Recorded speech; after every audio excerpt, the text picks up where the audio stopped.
Hello again, everyone, and welcome to another edition of the Fantasy Slant, powered by Pro Football Focus. I'm your usual host, Michael Moore, along with our usual co-hosts, Brandon, Marianne Lee, and Pat Thorman. We've got a couple of tidbits now that training camp is getting, well, further along in training camp, I should say. We are on the eve of preseason at long last. First question to the two of you, how relieved are you that it's starting? Don't answer that. I already know the answer. Very relieved. That's 11 on a 10 scale, all that good stuff. Is that correct? Yes. Okay, that's what I thought. So, but no, actually, we are going to get to some news, Jimmy Graham news, Marin Jones news, etc. We will get to some late round tight end options for you all, but first, the Olympics are going on, folks, if you haven't been noticing. And my first question to you two tonight, yes, I'm going to make you answer an Olympics question. I'm sorry, Pat. Is which sport, don't worry, you don't have to name Olympians. We're not going to go that deep. But if you had to participate in one Olympic sport, which one would you be the best at? Pat, I'll give you a minute because I know that, you know, you got to think about this. Brandon, you're up. The best at? Yes, like the closest you could come to medaling in a sport in the Olympics. I mean, I wish I was a gymnast because those people are superheroes in real life, right? Holy moly! But I would never even. I mean, I'd also dislocate my shoulder on the first somersault, so it wouldn't work out for me. Right. But I actually am a good shot, so I would be one of the shooters, the sharpshooters, and we actually in Nebraska, where I spent 9 years of my youth, went to a gun range as part of PE.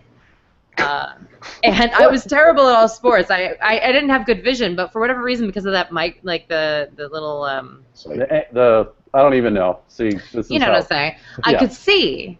Right. So it was actually easier for me to shoot. So I was really good at shooting guns and archery, and that was about it. For whatever reason, those are the two sports I can do. But I do both of them left-handed, even though I'm right-handed. But it was part of PE. Like that was part of PE. Went to a gun range. That's straight up Nebraska, yo. In the classroom for PE. Wow. We left on a bus and went to a gun range. Wow. And I actually, I'm, you know, I mean, I don't want to get like, you know, super political, but I'm not someone that you would normally think would be able to shoot a gun, but I can. And it's actually, it's really fun. I think gun ranges are actually really fun. So see, don't judge a book by a cover, folks. You never know who could shoot you, literally. The artist living in New York City who is a female college-educated woman just walking around can shoot a gun. I mean, you might need that. Who knows? Who knows? All right, Pat, you're up. A sport you could come closest to medaling in the Olympics. I was actually thinking of dressage. Is it dressage? What's that? That's where you ride the horses. Oh no, it's not pretty horses. Right. Fancy. Yeah. Still not that.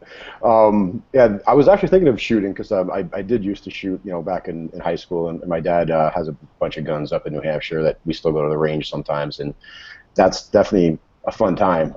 But I would probably do something like shot put or javelin. My athletic ability extends basically from my right arm over, and that's about it. I was like pitcher in college and played quarterback in high school, so that's probably what I would do and not embarrass myself too badly unless I just fell down, which would sink with the rest of my athleticism. I mean, you would be docked a couple points, Pat. I'm not gonna lie. They frown upon that when you're doing that, so don't do that. I'm pretty sure I could do the competitive walking. Like, you know what I'm talking about, right? Like those guys that have like their like arms at waist high, but like they're moving their hips really good. Yeah, like, but you can't run and you can't jog. It's walking, but they're walking very fast, but you don't run. Yeah. It's very. I'd like to see you do that. You know, I think I could because I'm naturally like a fast walker. Like even my wife has to like slow me down. Like, hey, you know, don't get too far ahead because it's just I don't think about it and I just take off. So I'm pretty sure if I trained a little bit and I really focused on it, like quit my job. I do like those Olympians do. They don't work. They just train all day, every day. I'm pretty sure I can do it. So if I'm not on the next podcast, folks, I've jetted off to Rio, and I'm a late entry to the Olympics. But anyway. Do you know that most of those people pay their own way, or they have a sponsor? Yeah, that's just silly. That's just. I mean, the whole Olympics is. I could spend a whole episode on the Olympics and how not good there. But I'm a woman in her 30s. Zika. Hello. Oh, that too. Believe me, there's a myriad of things we can talk about with the Olympics, but we're not going to. No, we're not. We're going to bring it back to the topic at hand. So first off, some good news for a change. Jimmy Graham on the field at long last. He was out for a considerable amount of time. Very serious injury. And honestly, a lot of folks were worried he wasn't even going to play this year, or even if he did, there was no way to know when. But it does look like it'll be sooner rather than later. So, Pat, what does this do for you as far as Jimmy Graham goes? I mean, we all know he's probably not going to produce the Jimmy Graham numbers that he did in the Saints. But, I mean, is he low-end tight end one for you, assuming he can start week 1? No. No, still no. No, I think we're still at the point where we're hoping that he's back to anywhere near the level that he used to be. I mean, he's still not going full speed. He didn't participate in any of the full speed stuff at practice today. His leg was immobilized for 3 months. He lost 15 pounds. I think we got a long way to go before we can assume that Jimmy Graham is going to play week 1. I saw him go in the 10th round of NFL 10 today, and I mean, I hope the guy is okay, but I'm not going to bet heavily on it at all. I mean, look at Victor Cruz. I mean, it's not the same person, but it's the same injury, and they're basically in the same time frame as far as medical technology. And Cruz still can't get back on the field. I mean, he's even now, more than a year removed from the last time that we thought that he was making progress. Now he pulled his groin. Last year was his calf, and everything's positive and rosy in the papers, but we still haven't seen him do it. And until we see Graham playing, going full speed, being even close to what Jimmy Graham was, I'm not going to draft him. I'm not going to draft him in ADP. I'm not going to draft him at a 3-round, 4-round discount at ADP. There are other tight ends in that area, which we're going to talk about later when we talk about late round tight ends. I think are safer, even if their theoretical ceiling isn't as high. Brandon, what about you? Are you even drafting Jimmy Graham this year? Let's start with that. Well, I would say yes, I did in a couple mocks, actually, where I had Rob Gronkowski.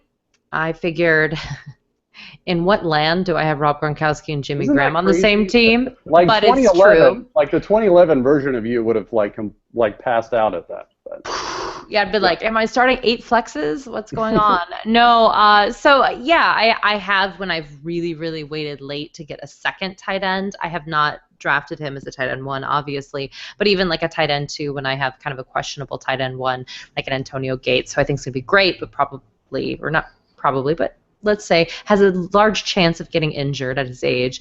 I wouldn't back him up with a Jimmy Graham type, but I still love it. Listen, he only played in 11 games, but he was 13th in yards, 20th in receptions, only 2 touchdowns, which is a big bummer. But still, the Seattle Seahawks got much better at passing the ball, and it was after he left, but still, I think he would have been part of that equation. So, and that's total on the season, by the way. And there were a lot of good tight ends out there. So it wasn't like his entire season was for naught. I thought it was actually worse than it was, to be entirely frank. But at the same time, I was one of the people that was very down on him last year because I didn't understand how that offense would work through a tight end in the way that people were drafting him. I thought it was really ridiculous, kind of the way I feel like CJ Prosise is being drafted right now, but that's beside the point. But I would say that, if he's going in the 11th, 12th round, and you are in a league that does kind of the 1.5 PPR, and you have a Rob Gronkowski or a Jordan Reed, I don't think it's the worst backup plan, because I think if he gets in there, they will use him. But I feel, I just feel kind of okay with him. I got him later than the 11th. I remember that. I think I got him in the 14th or something. But now that he's, quote unquote, getting off the PUP list, that's going to go up, of course. That's what we're worried about, right? I think that we're all kind of making faces being like, don't do it, because people are going to see his name and they're going to want to draft him. But I think, listen, there are worse options in the 11th round than Jimmy Graham, as far as upside is concerned. Yeah, and you bring up some good points. Limited action, obviously, last year, but still saw 74 targets in that offense. I mean, and he only played 11 games, so that's 7 a game, which isn't bad for a tight end. And an offense that supposedly never throws the ball. Somehow they produce Doug Baldwin and Jimmy Graham, but somehow they never throw the ball. None of this stuff makes sense to me. But yeah, right. I mean, it's crazy. The PFF staff had a very lively debate on that, didn't we, Brandon? I felt bad. Well, I am personally, just full disclosure, I'm a rankings person. I haven't really done exact projections yet, and we have Russell Wilson projected as a 29th quarterback for pass attempts. Now, who cares about pass attempts really? Because it's about completions, it's about touchdowns and things like that. But at the same time, he had never had that low. He was never ranked 29th or lower in the last 2 years in any game. But the overall offense was 28th last year and dead last the year before. So it's really about the overall and whatever. So anyway, that's where the lively debate came in. I just wanted to be clear that, I'm not a complete moron, but just asking questions. You got to ask questions. We're all asking questions. That's why we're listening. Yeah. Well, and I think I would tend to side with you, Brandon. I don't think anyone will advocate Jimmy Graham as a starter just based on the health alone. I mean, you don't know if he's going to play, and if he is he going to be full strength? But as a backup, if you've got an established tight end, probably don't draft him behind Tyler Eifert. That's probably not smart. But, like you said, if you've got one of those top 2-tier tight ends, a Reed, an Olsen, or whatever, he had 48 catches for 605 yards in 11 games. A lot of tight ends, that's their season, but he did it in 3/4 of the season. So, I think I'm with you, Brad. Don't get me wrong. On the surface, it seems like Jimmy Graham is a huge gamble because of the injury and all that stuff, and he's in Seattle, which, again, just has this stigma of not passing the ball, or at least not producing good fantasy receivers or tight ends. But he did pretty good. I'm okay with that. And as a backup, even better, because look, I don't know that a backup tight end has more upside than Jimmy Graham that you'd be getting this year. But. Anyway, so we will move on to a receiver who could be seeing a lot more targets than we maybe originally thought. I'm, of course, talking about Marin Jones in Detroit, signed in the offseason to fill the unfillable shoes of Calvin Johnson. But I think everyone thought, Pat, that Golden Tate was sort of the de facto number one in that offense. But, if you read, sort of the Detroit press, at least today, the last couple days, Marin Jones looks more like the number one than Golden Tate does. So what's your take on that? Is Golden Tate the receiver that you're going to avoid and Marin Jones the one to draft there? Well, I think you got to take into account where they're being drafted. Jones is going like in the late 8th round PPR leagues, according to Fantasy Football Calculator. He's a little bit higher in MFL 10s. And Tate's going in the late 3rd round.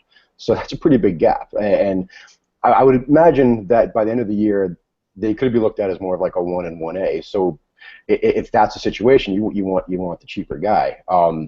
Do I think that Marin Jones is definitely the number one because some beat writers have said that before a preseason game was even played? No, I don't. I think you look at this, put yourself in the shoes of the beat writers, that he's the shiny new toy in town. They paid a lot of money for him. Tate's been there for a couple of years. He's never been the number one for obvious reasons.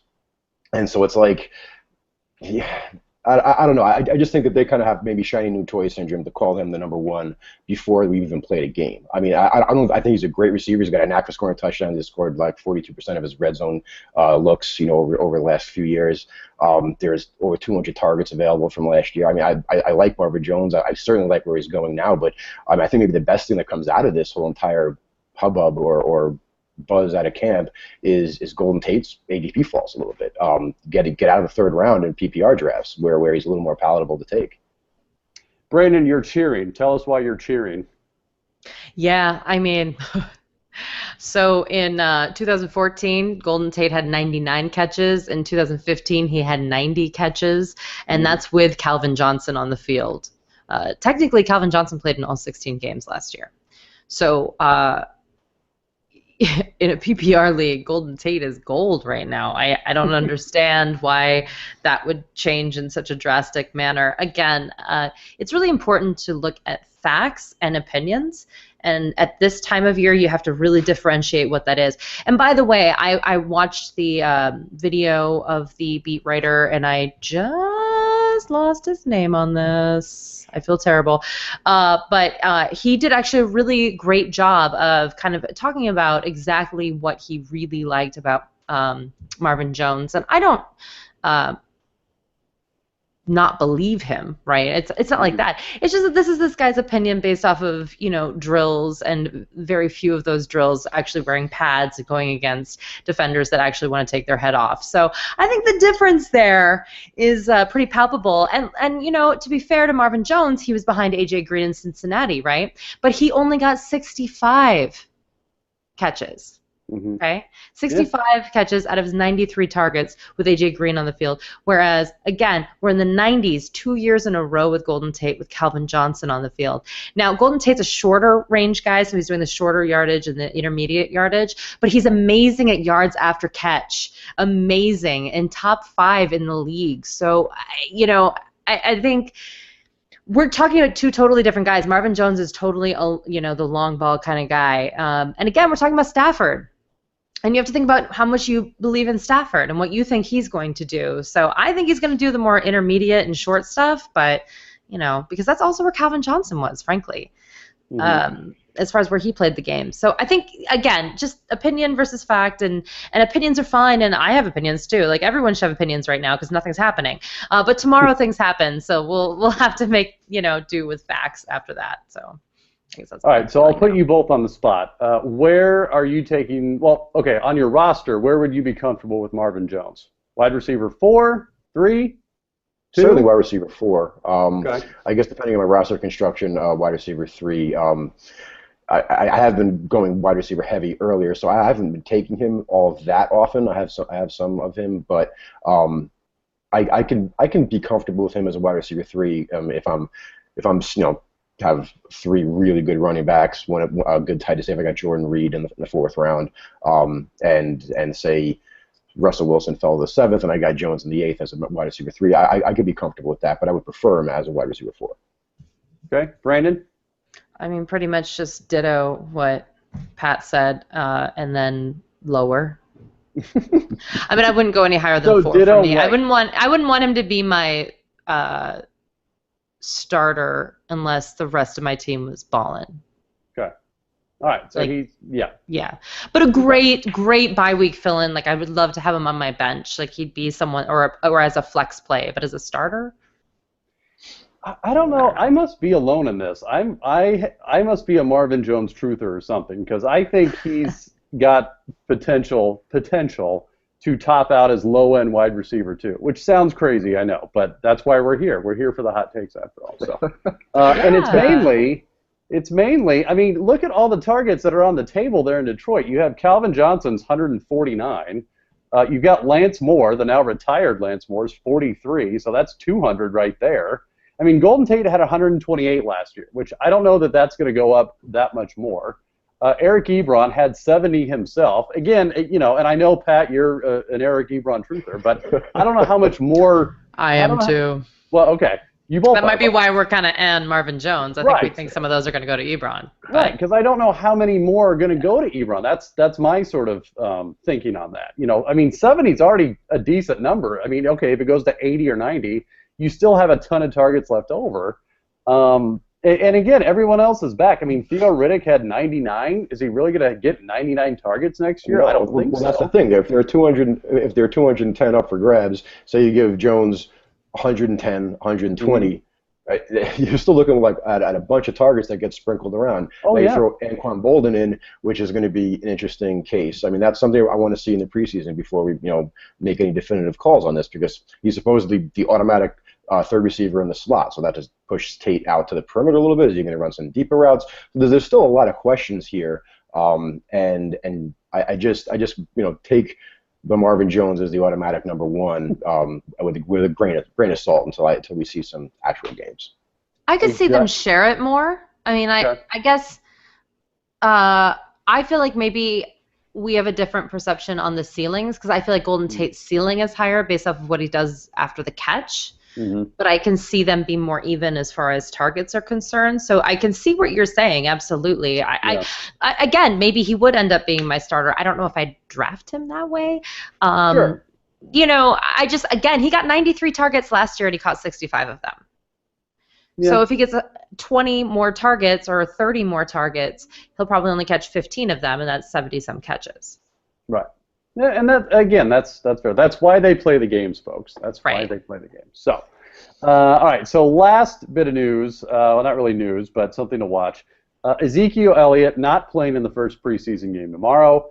That in itself is not a big deal. But my question, Pat, we'll go to you first. At what point do you start getting concerned with Ezekiel Elliott's hamstring? Because he is out with a hamstring injury, and by all accounts, it's not serious. It's nothing that will last a month. But, these things tend to linger. So, how much action, I guess, do you need to see from Elliott in the preseason to sort of, place him where you would normally place him in drafts? Well, I have him as my #1 running back, so I'm certainly interested in him. We're very interested. Yes, I'm interested. But I'm happy he's not playing tomorrow. Or Friday. I hope he doesn't play the week after. I'd like to see him in the third preseason game, which is obviously typically the dress rehearsal. But you don't push this guy. I mean, he's basically their entire team's game plan, not just their offensive game plan. They drafted him because he's right or wrong, he is their team's game plan. He's going to get fed. I don't know if he's going to get 450-ish touches like DeMarco did 2 years ago, but he's going to get close if he's healthy, and we want him to be healthy. We're not going to get the total truth out of Cowboys front office, which is fantasy land half the time anyway. But I mean, it's one of those things where, like you said, if it lingers, we should be concerned because those soft tissue injuries have a tendency to recur. The longer they, I don't know what the exact doctor prescribed statistic on this, but we want him to be available soon. I hope he practices and he looks good off the field, and they keep him there until the third preseason game. Okay, Brandon, what about you? What are you looking for this preseason with Elliott? I panic if he's not in the third preseason game. Okay. That's when I jump ship. I have 0 Ezekiel Elliott in my life right now, because I'm just having a hard time going first round on him, and not really? Because Well, I just like so many other players in the first round. I never am drawn to him. Okay. That's the thing. It's not that I think he's not worthy to be there, but just for me personally, I will always go Antonio Brown, Odell Beckham Jr., and Julio Jones over him, period. And then I seem to be, and this is just me personally, all the drafts I've been in, I've either been like the top 3 or the bottom 3. So he's kind of in that middle area that I'm never in right now. So maybe if I was there, I'd have a different take on this, but I haven't been in those shoes yet, where he's been on the board and it's made sense for me personally.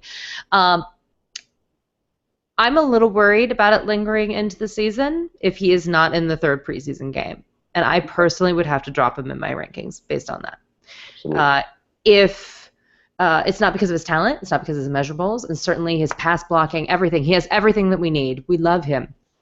Dallas Cowboys and their offensive line. Listen, it's all true, because I feel like some people now are like, is this all kind of a joke? Like, is this not going to happen? No, it's really, really good stuff. But this injury, it's a little disconcerting. I guess the thing is, Odell Beckham Jr., when he hurt his hamstring, we didn't have to draft him in the first round. Right. We just had to be patient. Right? So it was a beautiful thing for those of us that did it, right? But with Ezekiel Elliott, I have to take him as my first-round pick, and I cannot be patient with my first-round pick. It's the same reason I'm not getting Le'Veon Bell anymore. I can't give you 4 games of hanging out. I got to win so that I can get into the playoffs, so that when you're amazing in the playoffs, I can get you. So you're just going to have to kind of come up with a different game plan if you have Ezekiel Elliott going into those early games, in my opinion, if he doesn't play in the third one. First one, I don't care. And a lot of people aren't going to play in the first one. Whatever. Adrian Peterson never plays in any of them.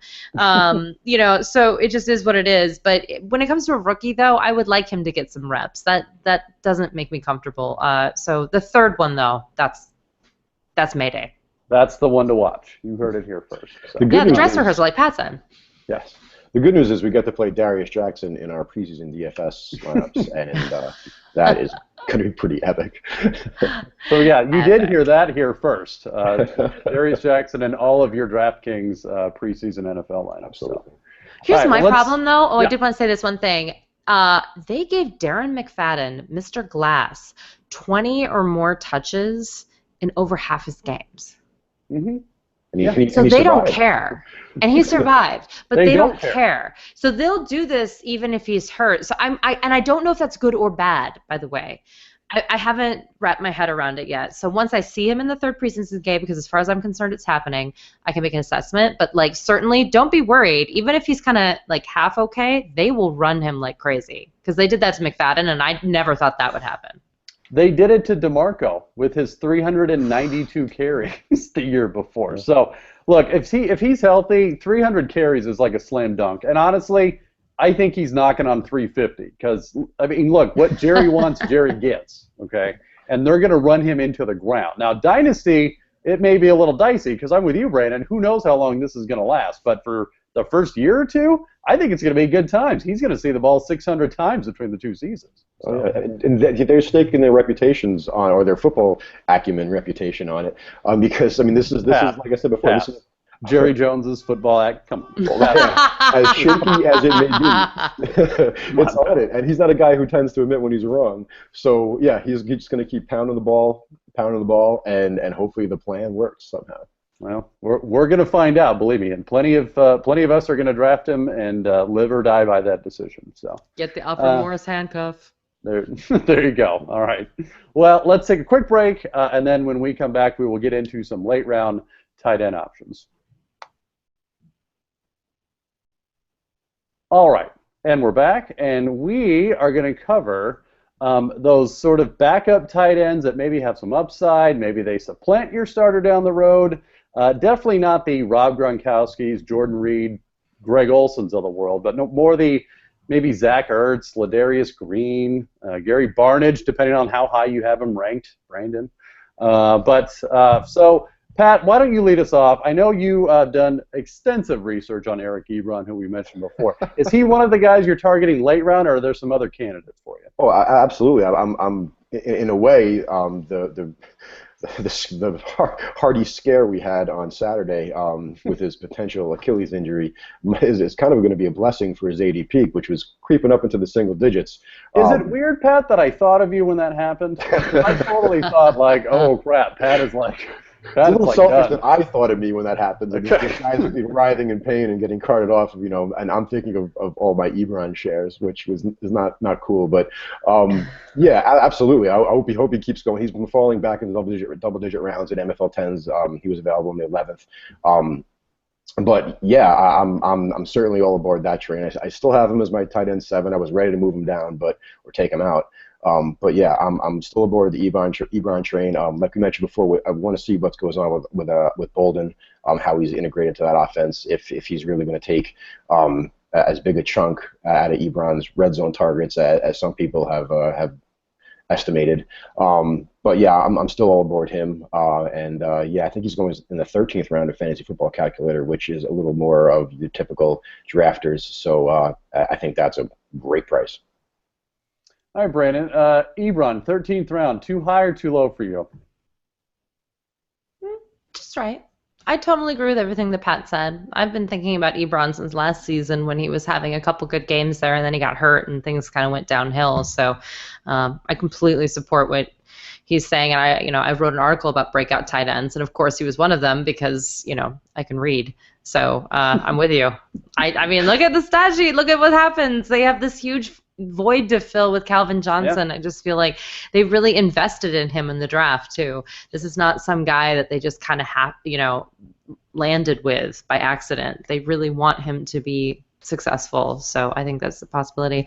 And then after that, I don't understand. I don't understand why you don't want Zach Miller on your fantasy football team. All right, Brandon, preach it. I know call me. You are like, a Zach Miller truther. Go ahead. Why? Now's your chance. All right. I think most importantly, of all the tight ends with at least 20 receptions, which I think, is fair, Miller tied with Cincinnati's Tyler Eifert with the second most fantasy points per opportunity in standard leagues. And then he stood alone as second best in PPR leagues. Jordan Reed was number 1 in both of those categories. That's it. With limited time, and behind Martellus Bennett decidedly on the depth chart. I mean, the guy, all of his measurables worked out well last season. Now, he had a smaller sample size, again, because he was supposedly behind Martellus Bennett, although at the end of the year, that shifted, and I think that they really believe in this guy. And you can get him in the 14th round, 15th round. It's starting to creep up, though. That's my whole fear of the preseason. I don't even want Zach Miller to step on the field. I don't want anyone to talk about him. I want him to just like be chilling by the Gatorade. I don't want anyone to talk about this guy because I'm telling you, it's like people read our things or whatever, but he is just climbing up that chart, and it's very upsetting to me. So, but I think there's not one thing that he did wrong last year. He just didn't have the opportunities. He had 34 passes for 439 yards and 5 touchdowns, but only 3 of those catches at 35 yards happened prior to week 9 when he started being a starter. So the volume was all where it needed to be, and that's what you want to see when you're looking for tight ends. Yeah, well, and you kind of bring up, and I'll bring up a related point, which, whether it's targets or whatever, but they sort of have to be, I would say, at least the third option in the passing game to have any sort of relevance, right? I mean, anything beyond that, and you might as well stream guys going forward. And like you said, with Miller, even if Kevin White comes back and can start, I mean, Miller's still the third option there. That's not a bad spot to be in, and especially with Chicago with so many new faces there and guys that were there last year that aren't there this year. I mean, there's a lot of targets up for grabs. So, and I think the big thing with Miller is obviously, and again, this goes for everyone, as long as he can stay healthy, and that's, let's face it, that's the concern. But at the same time, he missed a lot of time. Let's face it, he missed full seasons between his last game action. But but again, it's late round. There's not a lot of risk involved, and I think you're looking for kind of like that lottery ticket. And Zach Miller, I think, fits that mold, especially in that offense. Look, Jay Cutler's going to need to be gunslinging it to somebody, and it can't be Alshon Jeffrey every single time. So. Well, I think he's filling in for Matt Forte, the short passes. Okay, so Matt Forte's not there anymore, and someone has to take those 100 targets. Not Jordan Howard, not Kadeem Carey, not even Jeremy Langford. No. Okay. Not in the way Matt Forte did. I think Matt Forte is actually a incredibly underrated player for what he did in the league. He's a fantasy football Hall of Famer. He should be. I mean, the man can do everything.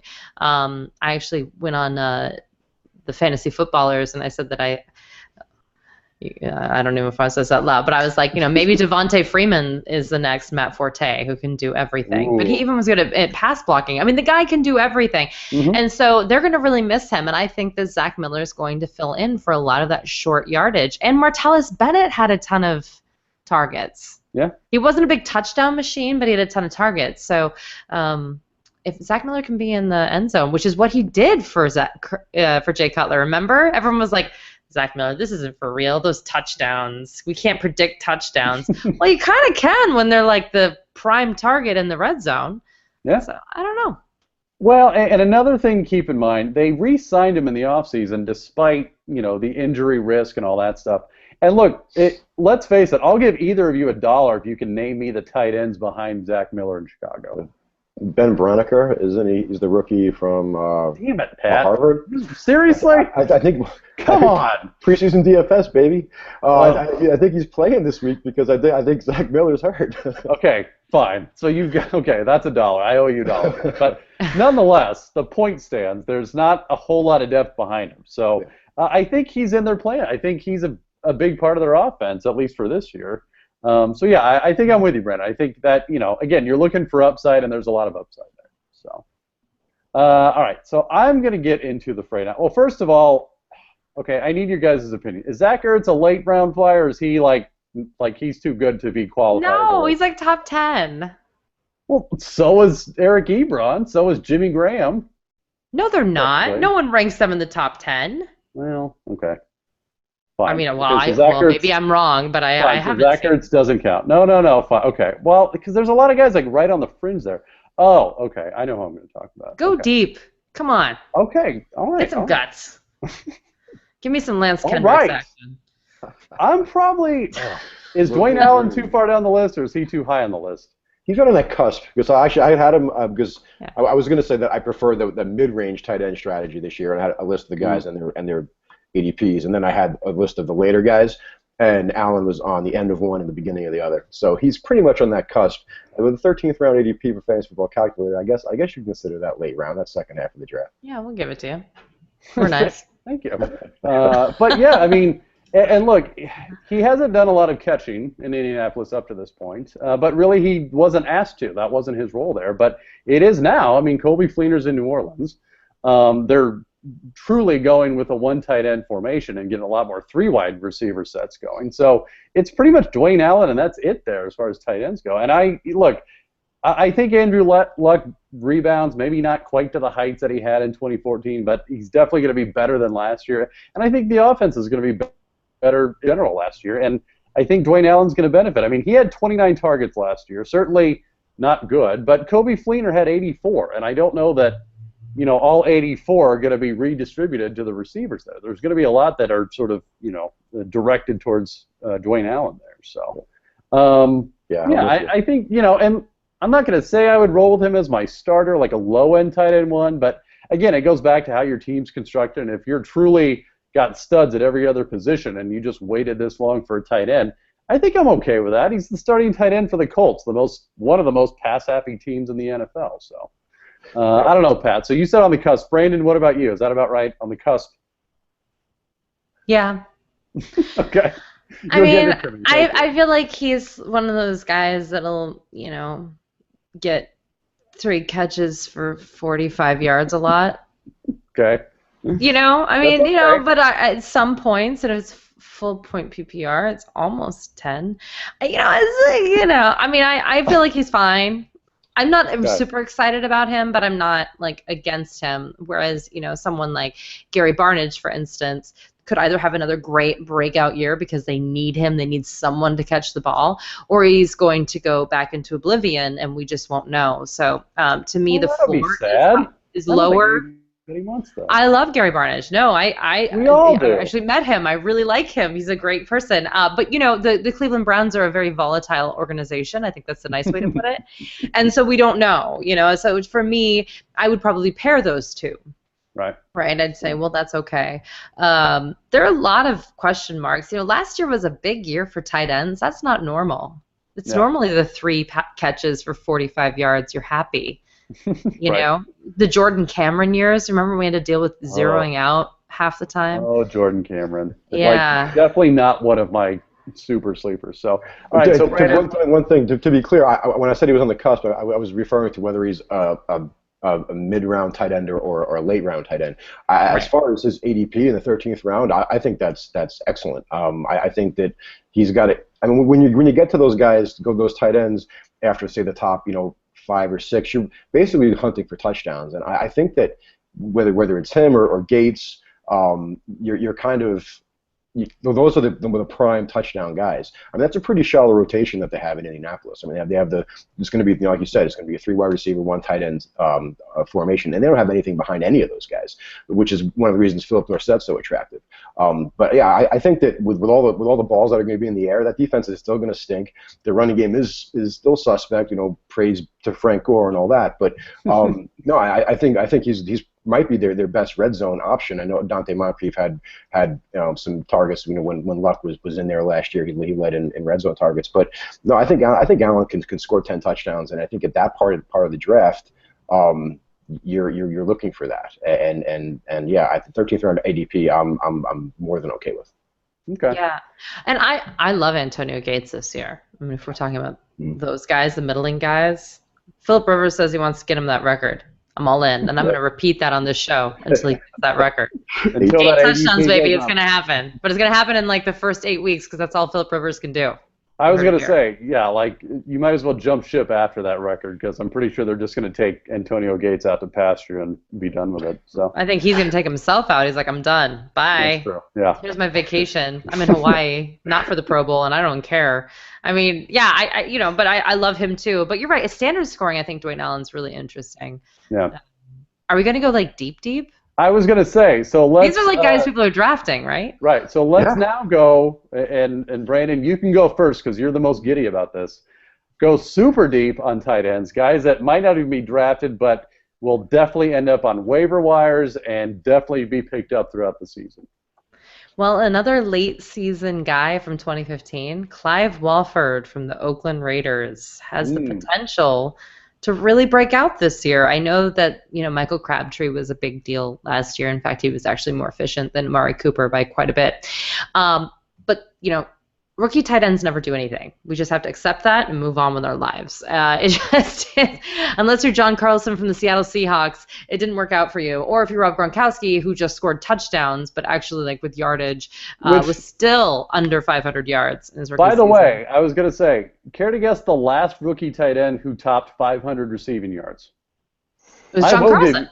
No, not the last one. Zach Miller. No. Tim Wright in 2013. I looked it up today because I was writing my own article on. Yeah, look it up, Brandon. I'm telling you, look it up. John Carlson's up there. He had 500 yards too. No, John Carlson's the only person to go over 600 since 2017. Okay.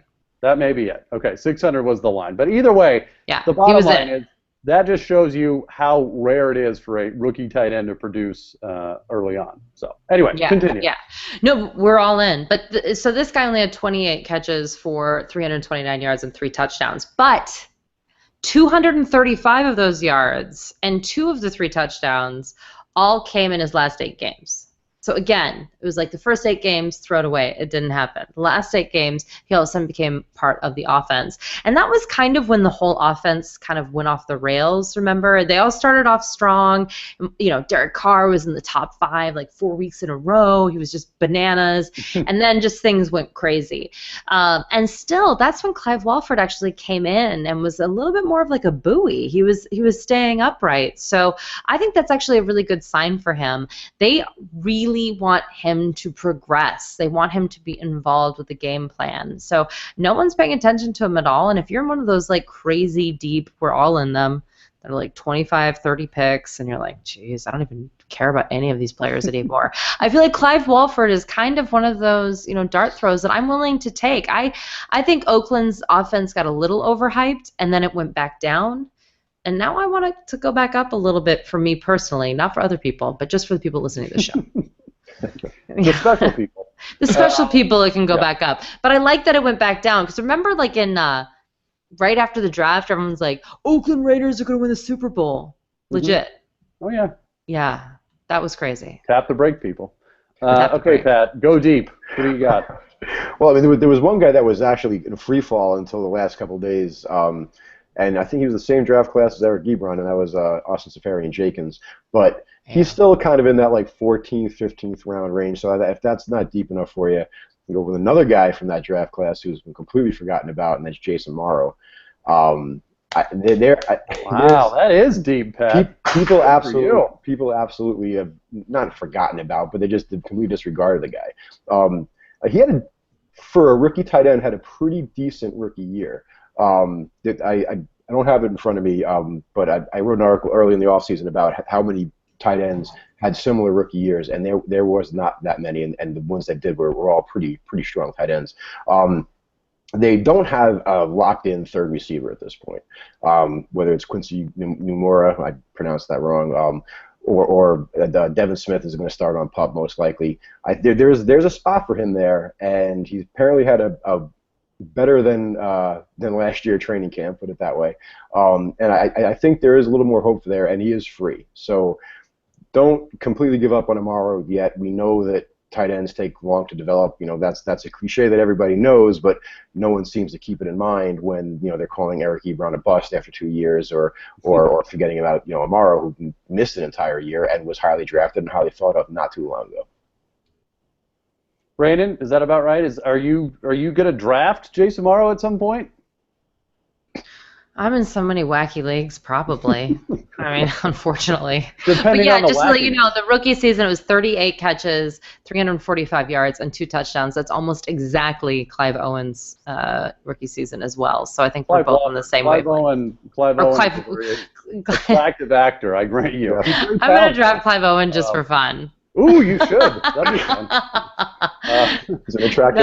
No, I'm sorry, Clive Walford. My apologies. No. Or compliments to Mr. Walford, as it were. Well, and it's funny. I have a very good friend of mine who has a theory that can't be proven, but essentially the theory is guys that played at Miami always end up better in the NFL than they did at Miami because of the Al Golden era, and how it was just complete trash and a dumpster fire, and how those guys, when they leave, end up doing a lot better. So Clive Walford, come on down. I'm going to go deep, and I'm going to go with some familiar territory. I'm going to go with the 49ers, my I guess rooting team, my non-fantasy team. Mr. Not Garrett Selleck, Mr. Vance McDonald. I didn't want to throw him. You know, you've got Chip Kelly there now, obviously. He's going to throw the ball a lot. It's going to be a fast pace there. But if you look at what he does with tight ends, specifically Zach Ertz, the last 2 years, let's even look at. 2014, Zach Ertz, 58 catches, 702 yards. Last year, Zach Ertz, 75 catches, 853 yards. I mean, Chip Kelly makes tight ends a pretty important part of the offense. And look, Vance McDonald is the best catching tight end on that team. He may not be the best blocking one, but that's not why they drafted him. They drafted him to catch the ball. And on a team that, you know, they've got, obviously, Bruce Ellington. Shout out to Brandon, good for you. And they've got Torrey Smith. They're going to be going deep, and we'll I get all that. Well, yeah, but, you know, it almost seems like the tight end position is going to be the safety valve like it is for a lot of other teams. And look, Vance McDonald's in line to be that safety valve. So, you know, he had 30 catches for 326 yards last year, and that was flying completely under the radar. I mean, he wasn't on anybody's roster, and that's still pretty decent. So, I don't know. As far as super sleepers go at tight end, I think I like taking that lottery ticket. And the good thing is Chip has another Selleck to drive everyone crazy who wants the number one tight end to go up. You know, I didn't think about that, Pat. So that's something. You didn't? That's what the irony killed me. Well, no, I didn't make the connection of the Chip and another Selleck. And maybe that's part of like Chip's contract. Like he needs a Selleck brother on the team just to dangle around the other guys and motivate them. Who knows? It's his version of the green M&Ms. Right? Wasn't it that rumor that J-Lo only wanted green M&Ms or something like that? Well, yeah, I get that. They're the better ones. Why wouldn't you? Clearly. No, I'm just kidding. So, no. I like that. I think that I wrote an article about. I think it was like 2 weeks ago when I talked about the Vance and Lance. Vance and Lance. Mm-hmm. Ironically, the people that are not getting drafted. That I was like, well, if there's anyone who's not getting drafted, but again, just a reminder to people. I think it's an important time to say this because we were talking about the Marin Jones opinion versus fact. When we say deep sleeper, don't draft these people in the 12th round for fun, like just because you heard their name. No, but I did that my first year of playing fantasy because I went and I just like jammed as much research as I could beforehand, and then I heard a name and I was like, you know what, yeah, I think I'm going to draft this person because I heard that they were good. It's like, no. We're saying they may possibly, under the right circumstances, upside, kind of, hopefully be good. AKA probably on the waiver wire, but if they have a great game, you can pick them up and not be embarrassed. But not like go draft them in the 11th round. I feel like people go crazy in the 11th round. That seems to be the crazy spot. Am I right? I do. Yeah, it's like the 13th floor of a hotel. Like you just never know what happens on that. Well, and the other thing about that, Brandon, to keep in mind is it's super early in the preseason, so you know they're super sleepers now. But look, there may be a few of these guys that rise up the draft boards that are legitimate guys to take too. I mean, it all depends on how far away from the season you are. If we were having this conversation, you know, the week before the season, yeah, I mean, these would be guys you would not be drafting and definitely looking at the waiver wire the first couple of weeks. But you know, being this far out, there's still some time for some of these guys to you know become a bigger part of the offense before the season even starts. So many things to keep in mind, folks. But that will do it for this episode. For Brandon, Marianne Lee, and Pat Thorman, I'm Michael Moore, and we will see you next time.